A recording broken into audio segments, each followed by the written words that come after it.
Wonderful. Well, kia ora whanau, good Perfect. afternoon. Welcome to this afternoon's Ask Sue session. So great to see you. Angela Bush here from ECE Learning Unlimited, and of course the fabulous Sue Kurtovich, who's here to speak with you today as always.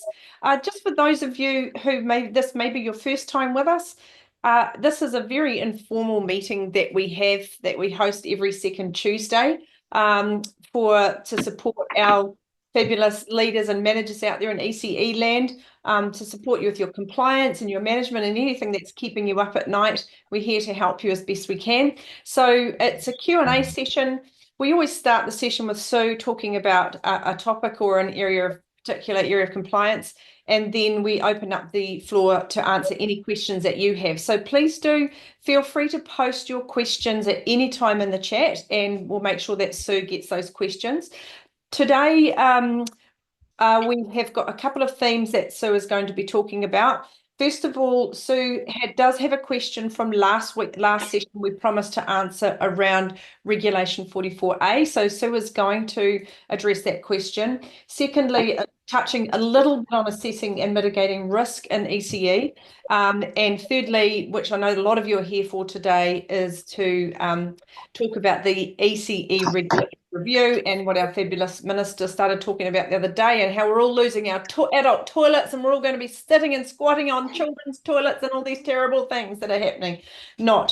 But Sue is going to cover all of that for you today. And just FYI, we don't normally record these sessions because we do want to encourage people to attend live. We love to see your faces and have that engagement with you. But today, because we're talking about the regulatory review, a lot of people are very keen and very interested. We have promised to record today's session only. So just so everyone knows that it's being recorded, and we will post the recording in Caboodle and Sue's forum here for you to access if you'd like to, or if you know that there are other people who would like to access that recording, feel free to share that. And also you may have noticed, for those of us who are regulars, that Sue is now posting questions and information in the Ask Sue forum as that comes to hand. So keep an eye on what's happening in the Ask Sue forum and stay engaged with Sue through that. Tomorrow, no, not tomorrow, what's today? Today's Tuesday all day, isn't it? Thursday this week on the is that the 1st of May, Sue is delivering a live webinar called around assessing and mitigating risk in ECE. It's on at 1:30 on Thursday. Everyone is welcome to join us. And as always, that webinar will be recorded and available for on-demand access, so you can learn at any time if that time doesn't suit you. So that's everything from me. Feel free to pop your questions in the chat. I'm going to hand over to Sue. Thanks for joining us. Thanks for being here today, everybody. Thank you so much, Angela, for that introduction, and it's wonderful to be here on a very blustery sort of a Bay of Plenty day. Every time I see Angela sitting there in her summer clothes, I feel envious, because it is, definitely turned here in the Bay. I don't know what's happened to us. Thank you, whoever asked the question about Regulation 44A, because it is a good question, and I hope you're on today, or you'll be able to watch the recording at some stage. And I just feel like it's one of those topics that needed enough explanation that you could fully understand, which we couldn't really give credit to or do justice to last fortnight. So Regulation 44A, for those of you who are not familiar with it, this is in the Education Early Childhood Services regulations. Regulation 44A is the one where you can use spare capacity in your under 2 age group when you're working out how many ratioed staff you are required to have. So this isn't about how many staff you might choose to have. This is about minimum requirements of staff based on the number of children attending. And of course, this is one of those things that has an impact when it comes to your funding. So you'll know in your student management system, those of you who have a license that has both under 2s and over 2s, that you're able to apply Regulation 44A. So just want to quickly talk about what that actually means in practical terms. So the regulation talks about a threshold number, and the threshold numbers are the multiples of 5. So we know that 5 and multiples of 5 are the thresholds where we then need to go to another staff member if we're talking about under 2. So if you had 5 under 2s, you'd have one staff member, one adult from a minimum requirement point of view. You get your 6th child, then you're now needing 2 adults. And so it's that gap between, when you go over the threshold and then before you get to the next number. So we're sitting at 6 and our next number would be 10. So it's those 4 unused spaces in the under 2s that the regulation 44A is talking about. But we kind of think about this in a sort of a real life scenario.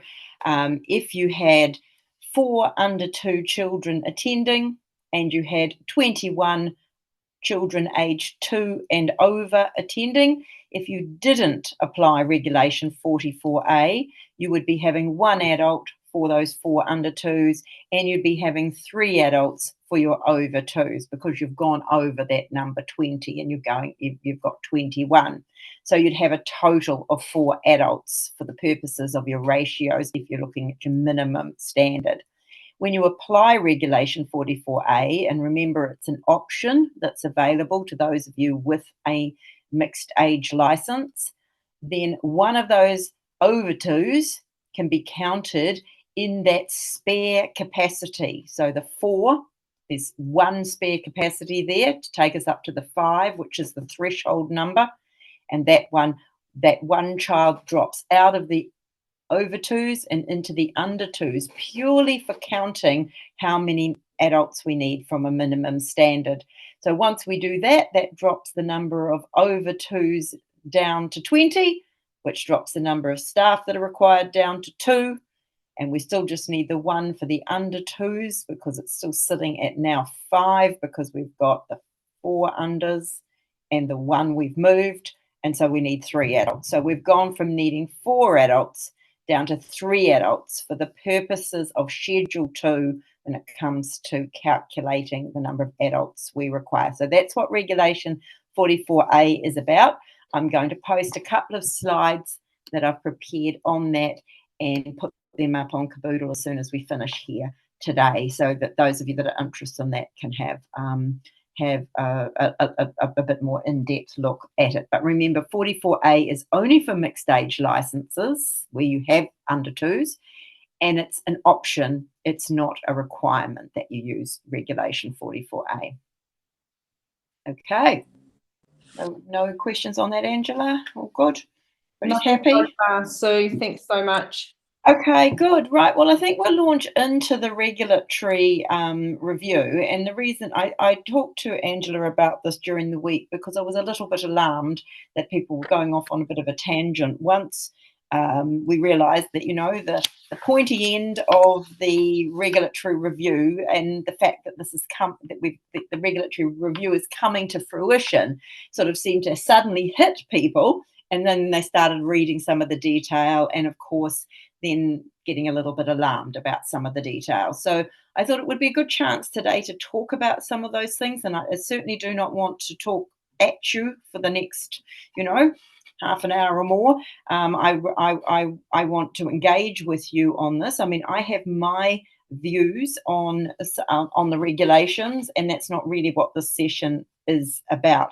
It's just to make sure that people fully understand and are not buying into, I think I'd go as far as saying misinformation, because I think there has been some deliberate misinformation. There's certainly been quite a bit of confusion.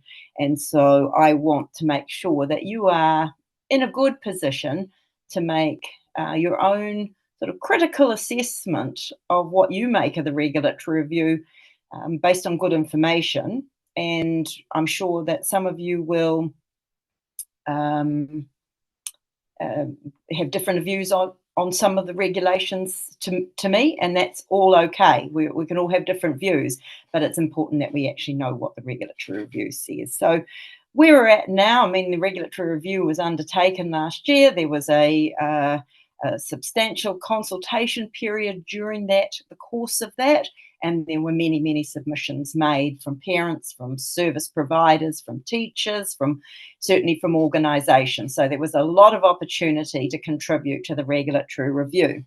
Back in December, 120 pages came out of the regulatory review with what they made of our regulatory system, and it wasn't all particularly flattering. So they saw a need for change, and they put together 15 main proposals for change, and these 15 main recommendations were then put to the Minister of Regulation, and he approved all 15. He then, because he's part of a government, had to take those to the cabinet table and put those to cabinet, and cabinet had to decide were they going to agree or disagree in full or partially. And last week it came out that cabinet, so that's the whole of government, had agreed that all 15 recommendations could proceed. So that then led to the minister on the 23rd of April putting out a media release to say what essentially is going to happen next. So I think that's where it's really, that's where we're picking it up from right now. So that's gone through all of those hands, all the people we have to seek approval had to be sought from, and now it's back really in the hands of the public servants, so the Ministry of Education particularly, to now turn this into law. And so that there is a process there. So the time frame will be that by the time we get to the end of next year, we're talking still the end of 2026, we will have a new regulatory system. And these aren't foreign things in the sense that we've been through this before. Those of you who are as old as me will know we had a new regulatory system in 1990. We got a new regulatory system in 1998. Then we got a new regulatory system in 2008. So this is a fairly long period of time, 17 years. And by the time these new regs come out, it'll be 18 years that we have been sitting with the same regulation. So it's not an odd thing to be reviewing regulation. It's a very common thing. So that is going to be done in stages, and I think that the first thing that you're going to notice, and probably the one that has caused the most discussion in the last week since this came out, is the licensing criteria. So, we've had our licensing criteria. There's my copy there. We've had those 98 licensing criteria since 2008, give or take.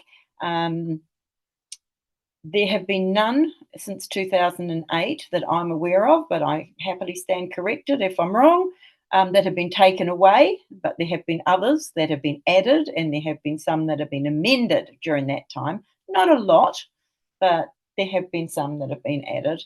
And so we've had those 98 licensing criteria during that time. So this seems to be where the regulatory review found most of the grizzling and the complaining, and it's certainly where the Ministry of Education comes down hard on services. So anybody who's been on the receiving end of a ministry visit, or ERO coming out looking for the documentation on this or that or something else, it's usually around the licensing criteria. This is where most of the licensing breaches come from, the licensing criteria. And one of the things that came out about all this was that the lack of proportionality, that if there's a breach of the licensing criteria, then the ministry sort of tends to have one way of dealing with it, and that's in a fairly heavy-handed manner through the licensing system, because that's all they've got at their disposal. So you start to see licenses being downgraded, licenses being suspended, and then licenses being cancelled. So going through that process, and not always in relation to the sort of the proportion of the sanction compared to whatever the misdemeanor was. So there's just sort of one heavy-handed way of doing things. So the new licensing criteria, which will come out of the regulatory review, will be gazetted by the end of September. What we can expect is there to be consultation very shortly to test the precise changes. So out of the, I'm just looking for my piece of paper on this. There's a bunch that are going to be removed completely. So there's recommended that 3 of the licensing criteria will be removed completely. A further 18 will be removed, but they will be put in guidance material. Then there will be some that will be merged with others, so that will reduce the number. There's another 40 that are going to be amended, and out of the 98, there will be 26 that will be retained exactly as they are. And that is the consultation that we are going to be facing now. And I'm sure everybody's sort of got opinions on which ones they think, play, dear to their hearts, and ones that they are more concerned about. And maybe this is a good time to, if this is, where we're going, maybe this is a good time to talk about those ones that are of concern. So let me open the floor there. What are people worried about? And just kind of go from there. Does that seem like a good way, Angela? I can continue to talk, but I'd rather hear from everybody else, to be honest. Yeah, I didn't realize there was that many licensing criteria. So 98, no. Mind blowing, actually, when you say it like that. You can see why we get tripped up, can't you? Right. So there's licensing criteria, and then there's guidelines, and so it's often the blurry lines come through the guidelines, don't they? And people's interpretation of those that. Yeah, and that's one of the things that the regulatory review really highlighted, was that this guidance that the Ministry of Education provides, it's not always clear as where the line is between is it a requirement, is it guidance, and even within the guidance, the interpretation of that guidance. One of the classics that they used as an example in their regulatory review report was around temperatures for doing your laundry. There is no requirement around you've got to do your laundry in a hygienic way. We know that. But somehow someone in the Ministry of Education then took the regulation or the criteria around the water temperature in a hot water cylinder, and the purpose of 60 degrees is so that we do not have Legionnaire's disease. So they took that and then transferred that to HS2, I think it is, which is the laundry one, and said you've got to start washing all your washing at 60 degrees, which was not correct. But you see, then that's when these things can take a life on their own, because the 60 degrees related to health and safety from a Legionnaire's point of view. The laundry, you've just got to do it hygienically, and then there's lots of recommendations around that with different soap powders and things that you might use, and depending on what you're washing, all the rest of it.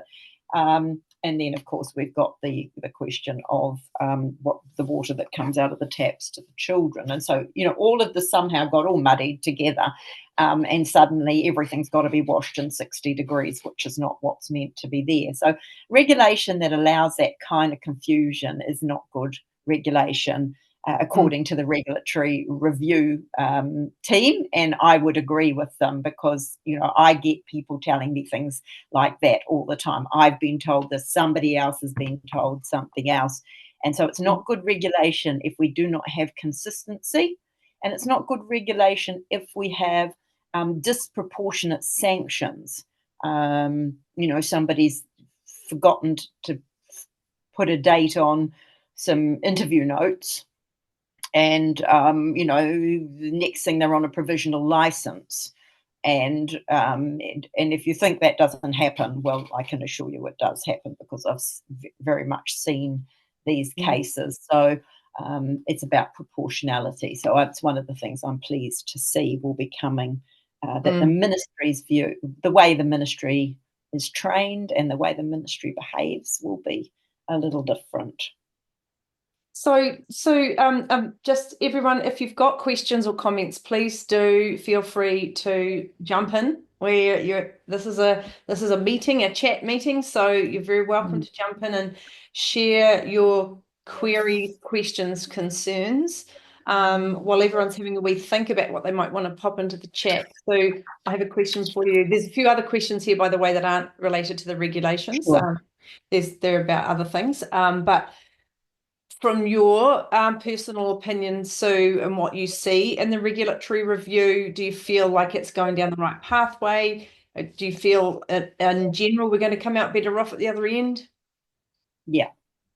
I can say that with confidence, that I do believe we will be in a better position, that the regulations that are left, the licensing criteria that are left, will really matter, and the sector can expect far more scrutiny of what they're doing against that pared down version of what really matters when it comes to children's education and care, as opposed to just all of this criteria, these 98 criteria. At the moment, the way it operates is that something goes wrong, we have an incident or an accident, and out comes the ministry and measures that service against the 98 criteria plus a whole bunch of other stuff as well, and then downgrades their license. There is no proactive work done at the ministry to make sure people are meeting the important licensing criteria. It's always, ambulance at the bottom of the cliff stuff. Whereas if we have a regime where the ministry is proactive, they get a lot of information about services. They should be out. I don't mean doing, I'm going to stop short of saying spot checks, but they should know that people are complying before there's an incident or an accident. And I don't believe that's the case at the moment. So I, for one, will feel a whole lot better knowing that services will be complying, rather than them coming out. Because I honestly think that if the ministry came to any service, there's a chance that they could find that they are missing something in those 98 criteria.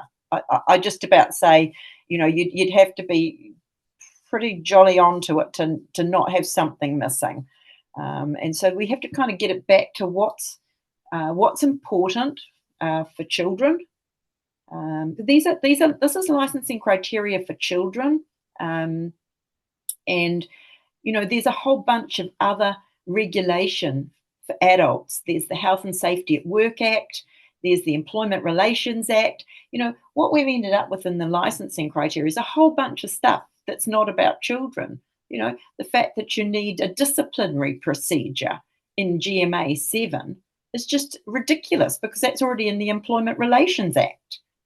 So, why is the ministry and ERO bothering to check that you're doing those sorts of things when it's actually not their business? This isn't anything to do with children and their job of ensuring. It's like we just got carried away when the licensing criteria was first written and just covered absolutely everything. Then we end up with the duplication, which is, where the door handles are and, everything else that's caused problems over the years, because things are covered in other places. And that's the adult toilet argument as well. I think if we can make it less scary for people to maintain their licenses, one of the things that's disappointed me probably in the last sort of 4 or 5 years is that the services that can manage this overburdensome regulatory framework we've had. Obviously, services are in a better position to do that, and those will be larger organisations. And don't get me wrong, I've got nothing against large organisations. I'm all for them as well. But they will be in a better position to be able to manage. And what's happened is that the over compliance or the need for all of this compliance has impacted disproportionately on our single standalone services, particularly those that are run by parent committees, because this is not always, but sometimes there is less business experience in that group. It also impacts, I think, disproportionately on those services that have perhaps where English is a second language, where there's other challenges. We've seen a decline in the choices that parents have, and a more of a homogenization of the sector. These 98 licensing criteria are not impacting on bigger chains of services in the same way that they're impacting on small standalone services, 20, 30 licensed places. If you've got a lot of services, you can afford to have an HR person and a compliance person and a this person and a that person. The chances are, if you're a single standalone service and you own it, or you're the manager of that community service, that every one of those hats is sitting on your head, and the same 98 licensing criteria apply to all of you. I think in saying all that, it's really important that if you feel very, very passionately about any of the ones, that are going to be removed completely, or if they're being moved to guidance, and you think absolutely this should not be moved to guidance for whatever reasons, for the sake of children, then I think that's you make sure you say this at the consultation stage. As I work through it, there might be some that I am less inclined, and there'll be ones I'm very happy to see gone, and others where I might be a little bit more on the fence. It's important that we use the consultation period to have our say on anything that is a really big burning issue for us. But yeah. There's a question here, Sue, from Rebecca. I'll just So do you expect the new regulatory system to use the same classification, such as premises, facilities, health and safety, etc.? Or given it will be so reduced, can we expect a different system altogether? And the second part here, will there also be more specific guidance that MOE and ERO cannot dispute?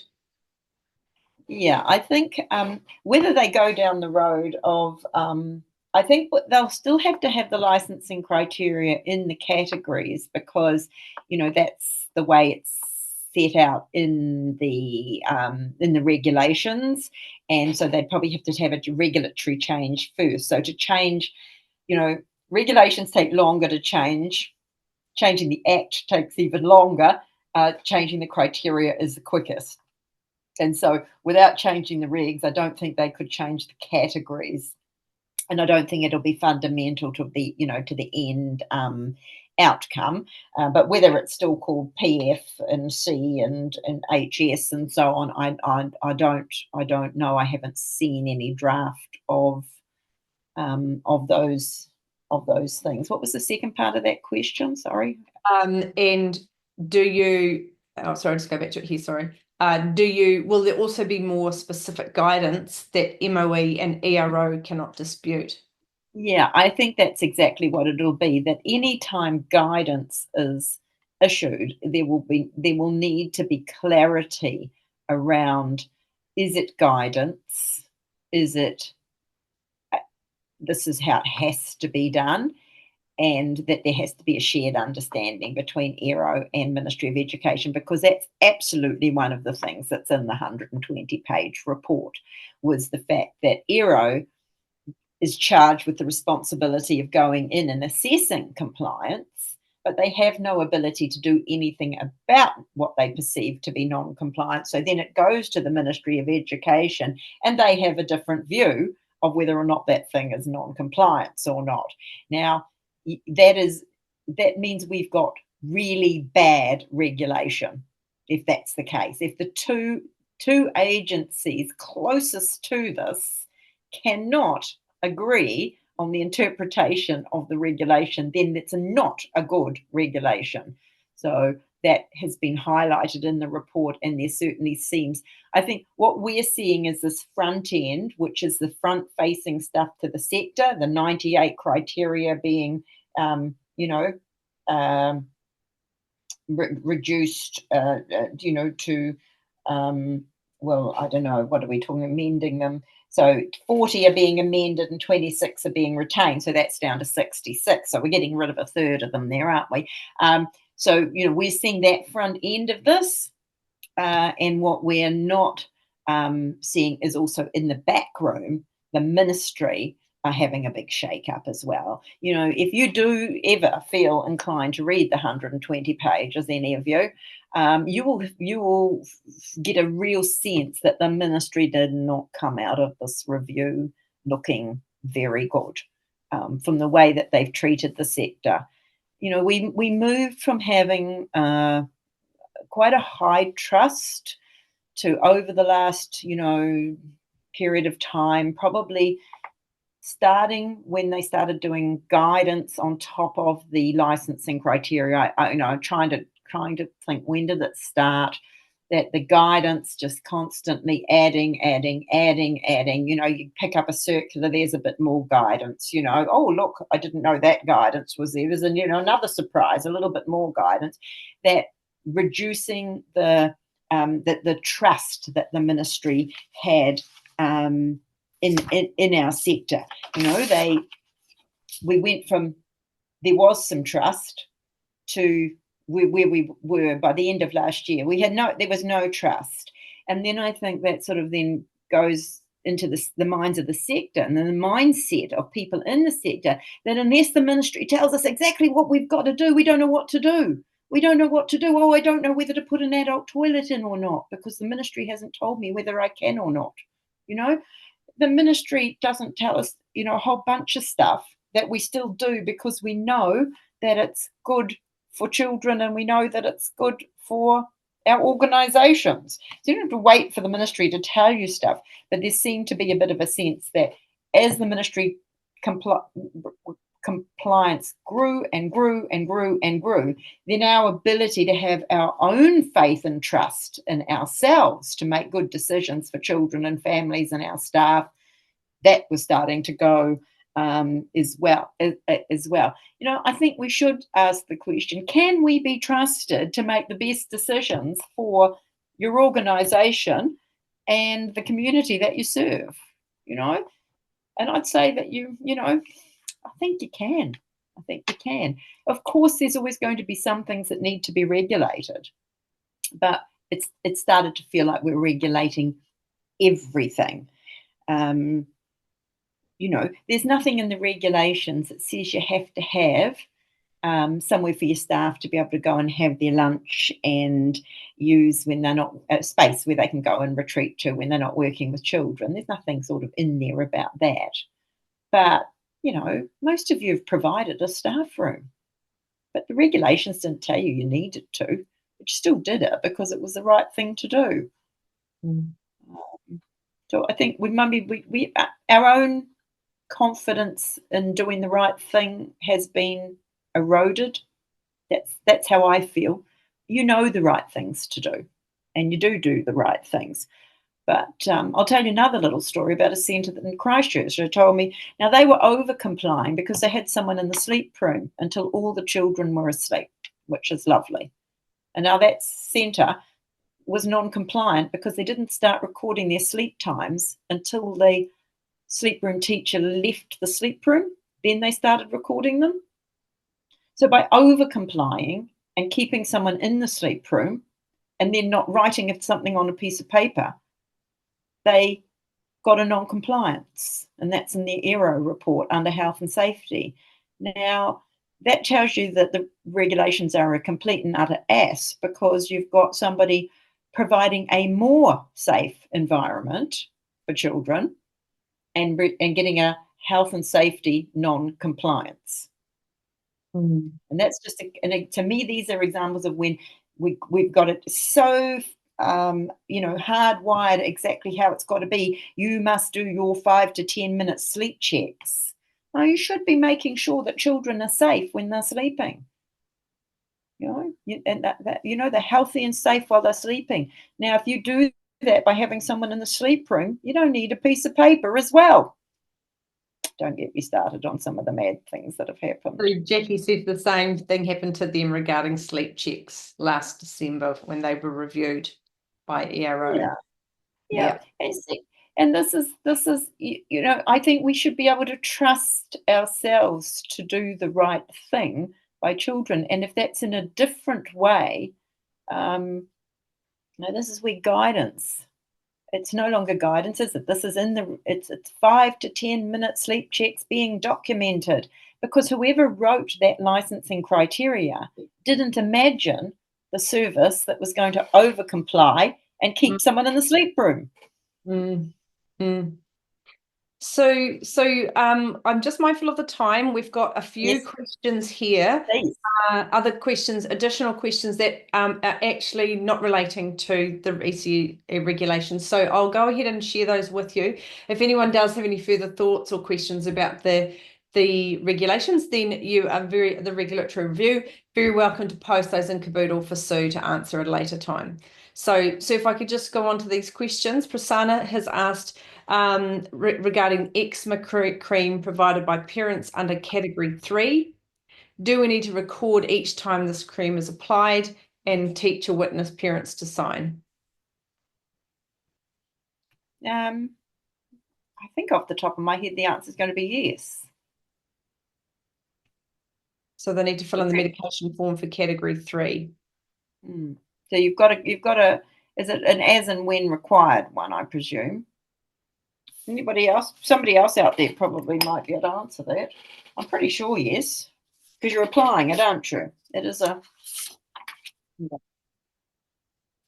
Yeah. Yes. So the parent would need to know that the child has had the eczema cream. Yeah, as and when required. So yes. Yeah. Okay. Thank you. Sharon's got a question, regs around walking excursion near water, specifically ratios for unders and overs. What are the regulations around going on a walking excursion near water? Do you need to have ratios? Yeah, there's no mandated regulation. You need to do your health and safety risk assessment to establish what you consider to be an appropriate not water ratio. So it's not the ratio is not mandated. What's mandated is the requirement to do a risk assessment, and also to get the parents to approve the ratio that you have determined after doing your risk assessment. Okay, thanks. Sorry, Sharon. There's a little symbol crossing your question. I thought it said near water. Has Sue answered that for you? I just couldn't quite see. No water. Oh, sorry. It's a walking excursion, no water. Okay. Sorry, I couldn't read your question properly there. I hope that Sue has answered that for you. You can jump in the chat and let us know. Falguni said, just to go back to the previous question, so long-term medical form, the one that is reviewed every 3 months. Yeah, regarding the medication, the eczema cream. Thanks, Falguni. And Sharon says, yes, thank you. You've answered that question. So the next question here is a question from Rebecca. So are there any drawbacks for selecting and applying Regulation 44A on Discover? So anything to be mindful of if you actually select that in the system? And no, going to help with this too. No, there's no drawbacks. I mean, the drawbacks are if you don't apply it, because then, it's going to have an impact on your funding band potentially, because your required staff, which is what your funding band is measured against, you're measuring your actual certificated teachers against your required to get to, whatever band you want to be in. If you have the required number is higher, then it's going to bring down your percentage. So the drawbacks are if you don't apply it. Okay, thanks, Sue. And look, the final question for today, just remember, anytime you do have questions, you're very welcome to post them in the Ask Sue forum or bring them along to our next session, which will be in 2 weeks' time. I don't know what that date is. It's sometime in May. 13th of May, I think it is, 2 weeks. Feels like the 13th. Yeah, so come along. This is the final question for today. It's from Randy, and says, I have a question about our food guidance process. We recently realised we might have a gap in making sure parents have not just received but also understood the reducing food-related choking requirements as required by the ministry. We are a lunchbox centre and provide morning and afternoon tea. Right now, we email the pamphlet to new families when they enrol, but we don't have an explicit acknowledgement in our enrolment form. We didn't realise this was needed to acknowledge that they've received and understood. I don't think there's a requirement for you to make sure they understand it. Randy has said that they think they could fix it by resending the pamphlet to current families and getting them to sign an acknowledgement and update their enrolment form to include a confirmation statement. Does anyone else have any thoughts about that? Well, Sue has a quick.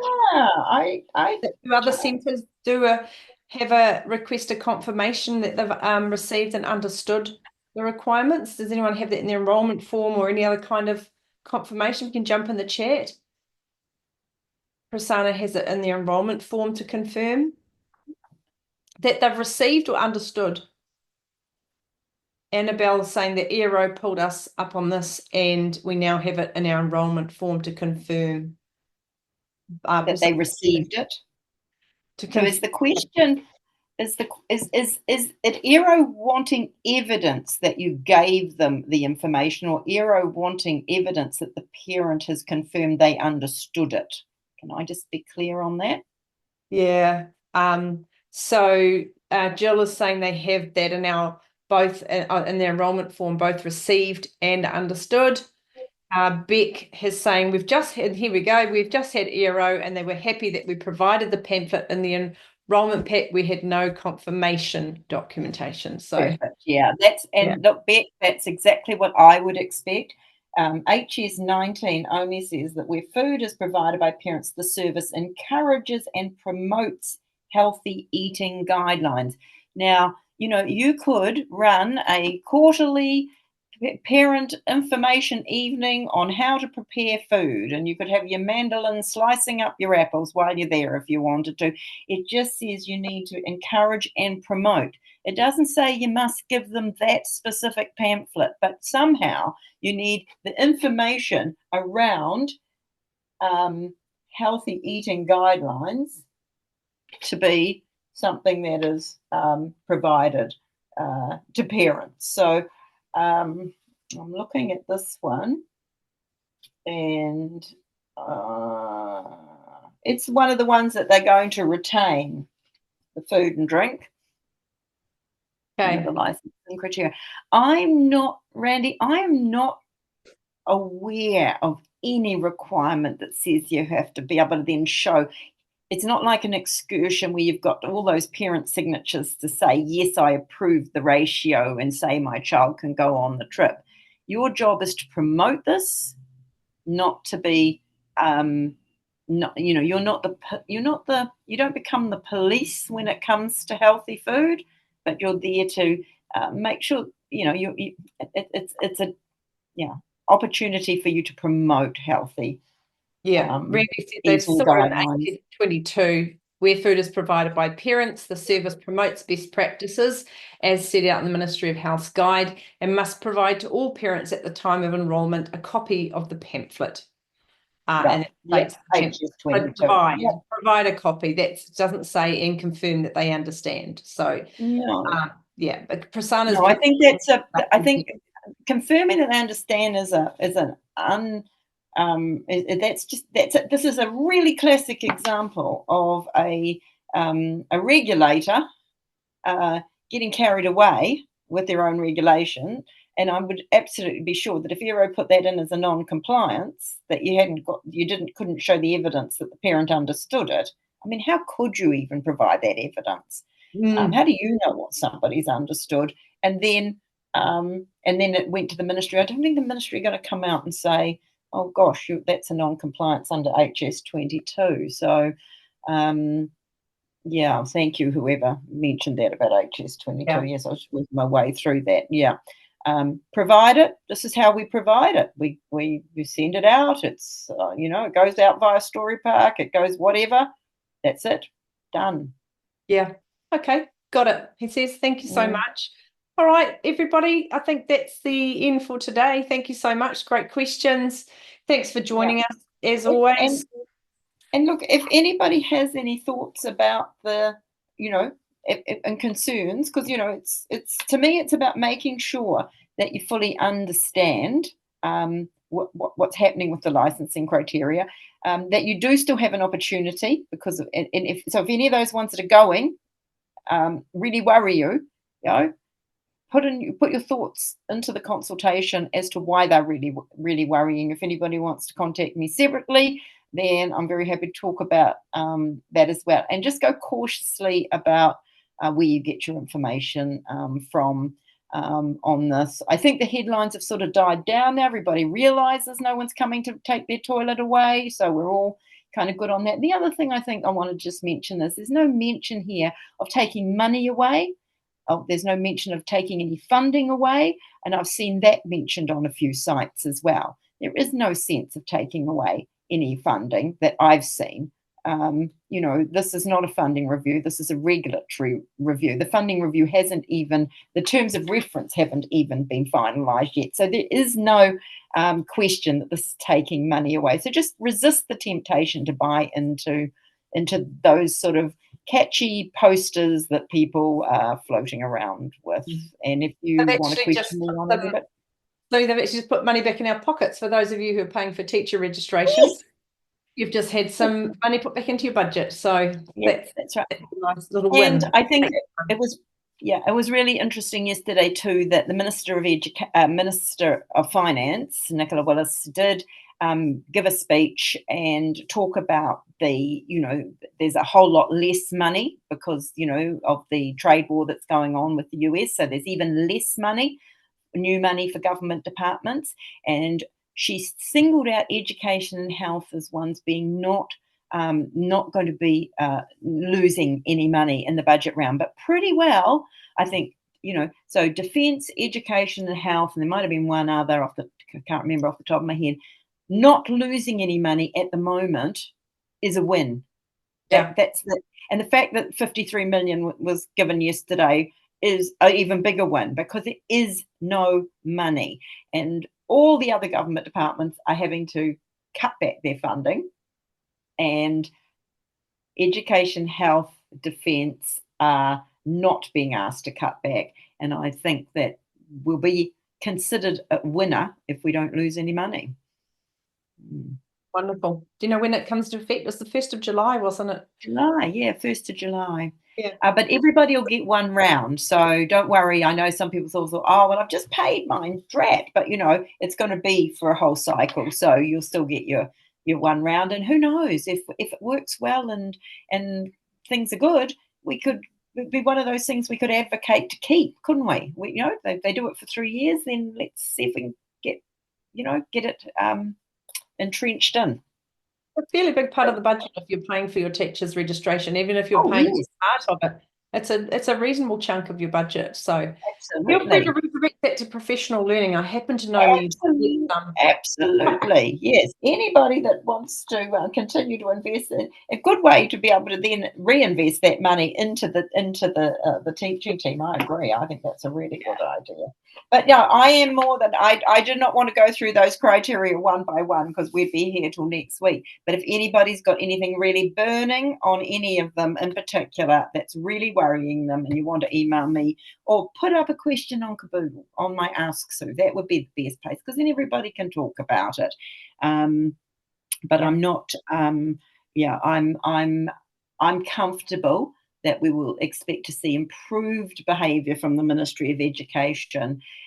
The criteria that are left will be the ones that really matter, and we will see far more vigilance from the ministry on the stuff that really matters, instead of worrying about whole lots of little bits and pieces that don't matter. That's where I see it at the moment, and I think it's sort of the rationalisation that we needed. Thank you, Sue. Thanks, everybody. Thank you for joining us. Take care, everybody. We'll see you again in 2 weeks' time. Ka kite anō whānau. Thank you. Bye.